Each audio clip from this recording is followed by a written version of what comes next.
क्या twin tower नहीं गिराना चाहती थी मोदी सरकार? कोर्ट का फैसला नहीं टाल सकी।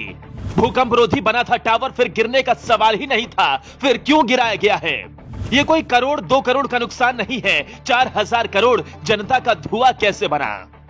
जिस वक्त भारत में ट्विन टावर गिरा, उस वक्त पाकिस्तान समेत दुनिया भर में ये तस्वीरें देखी जा रही थी।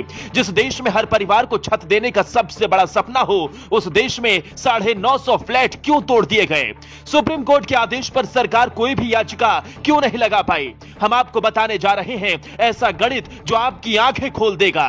दावा किया जा रहा है कि ट्विन टावर को बनाने में 300 करोड़ का खर्च आया था, उसे तोड़ने में लगभग 20 करोड़ लगे, यानी कुल 320 करोड़। तो ये 320 करोड़ आए कहां से? किसका पैसा था? अगर आपका जवाब है उसका पैसा था जिसने बनवाया था, तो आप गलत हैं। अगर ये नहीं गिराया जाता तो जनता के लगभग 4000 करोड़ कैसे बच सकते थे?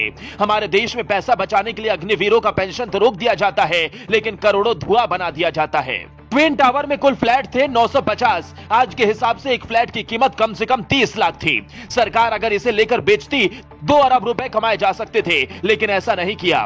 पीएम मोदी जो गरीबों को घर देते हैं उसकी कीमत 3 लाख आती है, तो ये घर उन्हें क्यों नहीं दिए गए? यानी टावर की लागत लगभग 300 करोड़, पीएम आवास बनता तो यही 3000 करोड़ का हो जाता।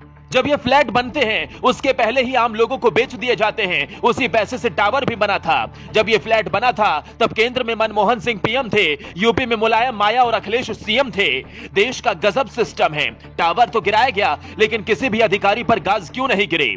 सुपर ट्रक बिल्डर की तरफ से जवाब आया कि उसे फर्क नहीं पड़ता, हमारा काम नहीं रुकने वाला है। ट्विन टावर का निर्माण नोएडा डेवलपमेंट अथॉरिटी की मंजूरी मिलने के बाद ही किया गया था और इसमें कोई छेड़छाड़ नहीं की गई थी।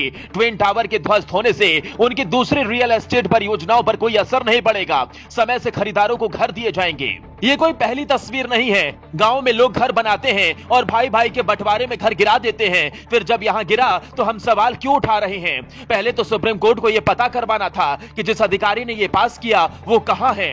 फिर पता करना था कि सरकार में यह भ्रष्टाचार का टावर खड़ा हुआ। फिर पता करवाना था सरकार की इसमें भूमिका क्या थी, क्योंकि यह टावर 1-2 साल में नहीं बना है। 2004 में जमीन आवंटित हुई और 2012 तक काम चलता रहा। मतलब कई साल, कई अधिकारी, कई सरकार, लेकिन क्या कोई जिम्मेदार नपा नहीं?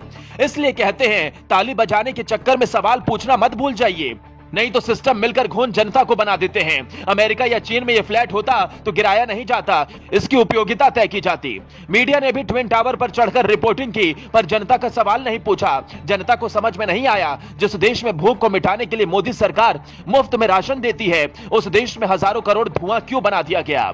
उन फ्लैट्स को सरकार बेच सकती थी, सरकार कई हजार करोड़ कमा सकती थी। जो अधिकारी जिम्मेदार हैं उन्हें तुरंत कुर्सी से उतारकर जेल भेज सकती है। महज 8 सेकंड में 32 फ्लोर वाला ट्विन टावर तो गिर गया, लेकिन क्या आप ऐसा ही चाहते थे? नोएडा में ऐसे दर्जनों टावर हैं, देश में सैकड़ों हैं जो अवैध बने हैं, तो क्या सबको तोड़ देना चाहिए? गरीब घर बनाता है तो 1000 नियम हमारी सरकार ही बनाती है, फिर अमीरों ने मौज कैसे काटी? सोचिए, आप अगर 1 फ्लोर ज्यादा बना दें तो आपके घर पर 10 बार अधिकारी आते ही होंगे। हम आपको हमेशा सकारात्मक खबरें दिखाते हैं, फिर ट्विन टावर गिराना क्या नकारात्मक कदम है? अभाव में अग्निवीरों का पेंशन काटा गया, फिर करोड़ों की बिल्डिंग को धुआं क्यों बनाया गया? Bureau report, global Bharat TV.